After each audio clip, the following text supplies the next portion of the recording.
I'm Jocelyn Ewart, founder and principal of Entrust Financial. My partner, Mackenzie Frankel, and I are often asked about our own lives when we're in meetings with clients and are discussing the fantastic things they're up to. I'm going to take a moment and share some of our story. In the beginning, I pondered, what's it all about? And I thought, there must be something fun I could get up to. And Mackenzie, well, she was already taking charge. She was practicing on her younger siblings. Before long, Mackenzie's competitive zest blossomed in her athletic endeavors. I fear my athletic competitive zest has pretty much been limited to trying to land farther up on the beach than my 90-year-old mother when we boogie board together. Clearly, I choose my competition with great care. But I do believe in living large. For instance, why settle for that little tiny piece of saltwater taffy when you can aim so much higher? Mackenzie was inspired to aim so much higher because of her grandfather. He was a businessman. Her grandfather owned Eshelman, Inc. masonry contracting. Her mother also influenced her. Mackenzie's mother spent time reviewing the Wall Street Journal with her. When it came time to make her career decision, Mackenzie's heart was already set on helping clients with their investments. As many of you know, my first career was as a music teacher for the Philadelphia School District.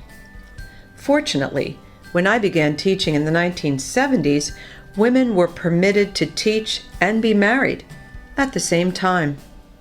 My great-aunt was not so lucky. She started her teaching career in the 1930s and was required by Pennsylvania law to resign when she got married.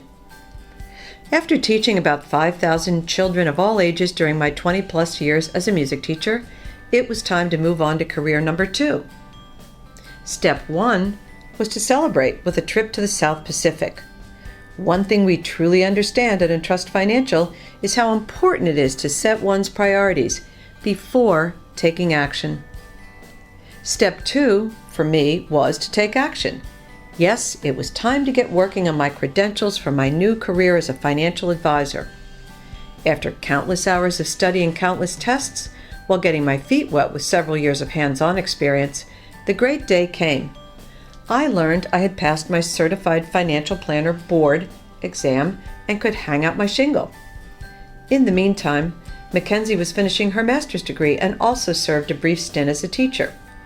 But then she and Kevin headed to Florida for a different lifestyle, and she pursued her long-cherished dream of becoming a financial advisor. Not too long after they married, Kevin and Mackenzie realized that living so far away from family and friends had its drawbacks. They started to consider a return to Pennsylvania. Most serendipitous was that my good friend Ruth, singing along with us, mentioned to her sister in Florida that I was looking for someone to join me in the business. Well, one thing led to another, and Mackenzie joined Entrust in 2009. Like me, Mackenzie wanted to focus on putting her clients' best interests before her own and before those of the company. Joining Entrust was a first big step for her on that journey. A second big step was her attainment of the Certified Financial Planner designation. In 2013, we at Entrust embarked on strategic planning. It was time to formally evaluate what we were doing and how we were doing it. It was time to evaluate our value add to clients and how we might improve our value. We took heart from an observation of Gloria Steinem. Rich people plan for 3 generations. Poor people plan for Saturday night. Partnering with clients offering holistic wealth management was the result of our planning. Stay tuned and be on the lookout for the publication of our first book, Money Talk, before the end of 2015.